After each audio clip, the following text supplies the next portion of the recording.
تو اسم مشتق کی پہلی قسم ہے اسم فاعل. اسم مشتق کی پہلی قسم ہے اسم فاعل.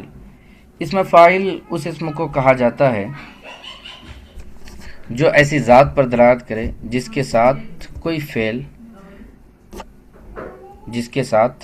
فعل بطور حدوث قائم ہو. اس کو دوسرے لفظوں میں یہ بھی کہہ سکتے ہیں کہ جس کے ساتھ مصدری معنی بطور حدوث قائم ہو. بطور حدوث کیا ہے وہ بھی ہم سمجھیں گے.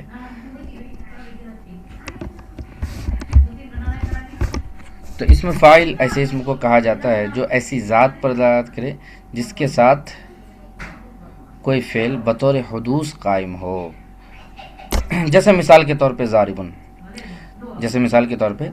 ہے. تو دیکھیے ضاربن کا معنی ہے مارنے والا. تو مارنے والا دیکھیے یہ جو ہے مارنے والا، تو والا جو ہے یہ ذات ہے. اب اس کے اندر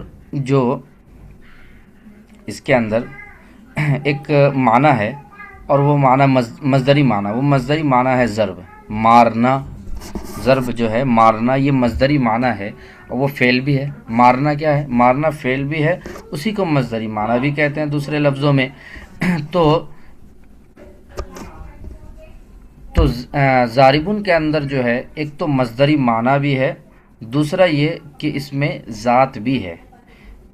اس کا ترجمہ ہم کیا کرتے ہیں؟ ضاربن کا ترجمہ کرتے ہیں مارنے والا.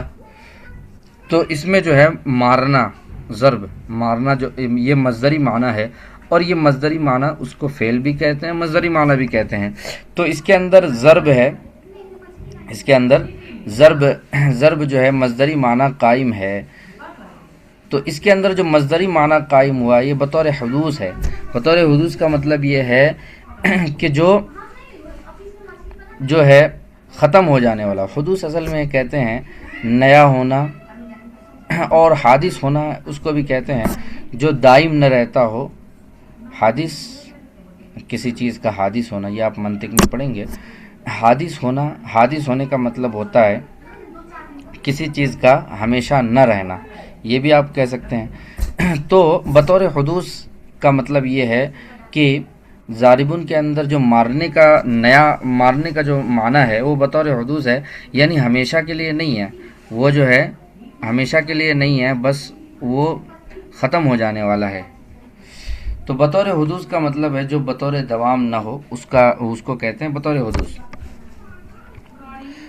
تو خیر ضاربن کے اندر جو ہے ایک تو مصدری معنی ہے، دوسرا ذات بھی ہے. تو ضاربن جو ہے ذات پر بھی دلالت کرتا ہے، دوسرا مصدری معنی پر بھی دلالت کرتا ہے. مصدری معنی یعنی فعل کیا؟ جیسے ضاربن کا معنی ہوا مارنے والا، تو اس میں جو مارنا جو ہے نا، مارنا کو فعل بھی کہا جاتا ہے اور مصدری معنی بھی کہا جاتا ہے. مارنا یہ فعل بھی ہے اور مصدری معنی، دونوں ایک ہی چیز ہے دونوں.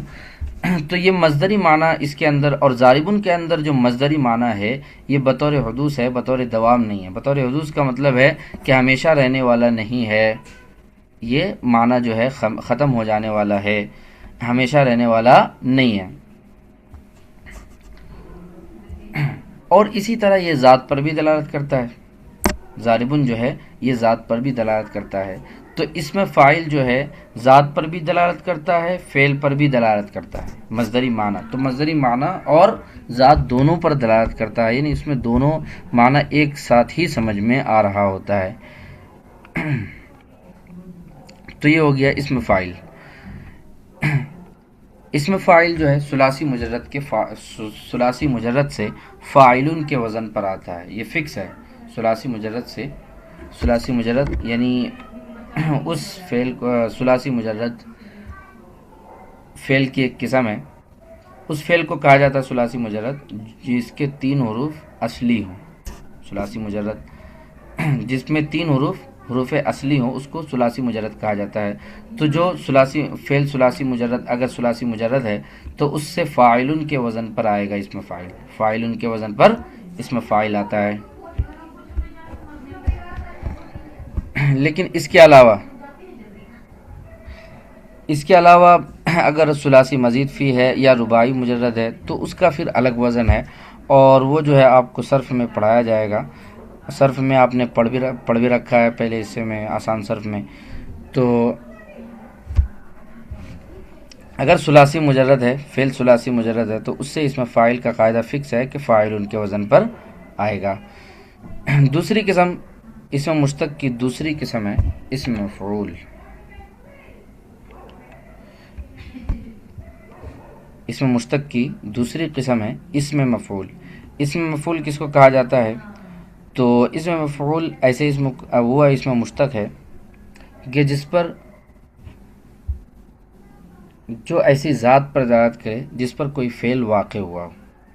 اسم مفعول اس اسم کو کہا جاتا ہے جو ایسی ذات پر دلالت کرے جس پر کوئی فعل واقع ہوا ہو. جیسے مثال کے طور پہ مضروبن، مضروبن، مضروبن مارا ہوا، مضروبن مارا ہوا یعنی ایسا شخص جس کو مارا گیا ہے، یعنی ایسا شخص جس کو مارا گیا ہے. تو اب اس کے اندر دیکھیے مضروبن جو ہے، ایک تو کیا کہہ رہے ہیں، مضروبن مارا ہوا یعنی ایسا شخص جس کو مارا گیا ہے. تو یہ جو ہے ذات پر بھی دلالت کر رہا ہے اور جس پر فعل واقع ہوا ہے اس پر بھی دلالت کر رہا ہے. تو مضروبن جو ہے فعل پر بھی دلالت کرتا ہے اور جس پر واقع ہوا ہے اس پر بھی دلالت کرتا ہے، یعنی ذات پر بھی دلالت کرتا ہے اور مصدری معنی جو فعل کہلاتا ہے فعل پر بھی دلالت کرتا ہے، فعل پر بھی دلالت کرتا ہے.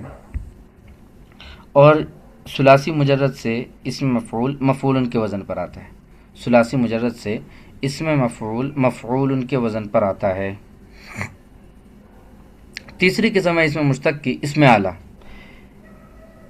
اسم اعلیٰ کس کو کہا جاتا ہے؟ تو اسم معنی اسم، نام، اسم، اور اعلیٰ، اعلیٰ اوزار کو کہا جاتا ہے.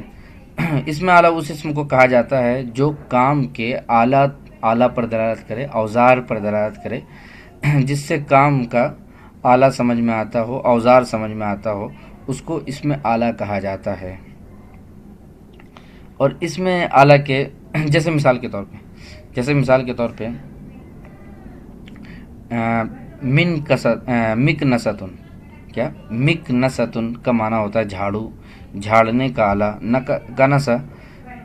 کنسا کا معنی ہوتا ہے جھاڑو لگانا. تو اسی سے جو ہے اسم اعلیٰ بنایا مکنستن کا معنی جھاڑنے کا آلہ جس کو ہم جھاڑو کہتے ہیں. اسی طرح مفتاحن کا معنی کھولنے کا آلہ. یہ فتح یفتح کا معنی کھولنا، الفتح کھولنا، فتح یفتح فتحن کا معنی ہوتا ہے کھولنا. اسی سے اسم اعلیٰ، تو اسم اعلیٰ یعنی کھولنے کا آلہ. اسم اعلیٰ مفتاحن اسم اعلیٰ ہے، اس کا معنی کھولنے کا آلہ، جس کو ہم اپنی زبان میں چابی کہتے ہیں. تو مفتاحن کا معنی کھولنے کا آلہ دوسرے زبان میں، دوسرے لفظوں میں چابی کہا جاتا ہے. تو اسم اعلیٰ اس اسم کو کہا جاتا ہے جو کام کرنے کے اوزار پر دلالت کرے، جس سے کام کا اوزار سمجھ میں آ رہا ہو، اس کو اسم اعلیٰ کہا جاتا ہے. اور اسم اعلیٰ کے 3 وزن ہیں. اسم اعلیٰ کے 3 وزن ہیں، مفعل، مفعلۃ اور مفعال. یہ 3 اوزان یاد رکھیے آپ، مفعل، مفعلۃ اور مفعال. اور یہاں تینوں کی مثال دی ہے. مفعل جیسے مبرد ریتی، مفعلۃ جیسے مکنست جھاڑو، مفعال جیسے مفتاح. تو اس میں اعلیٰ کے 3 وزن ہیں.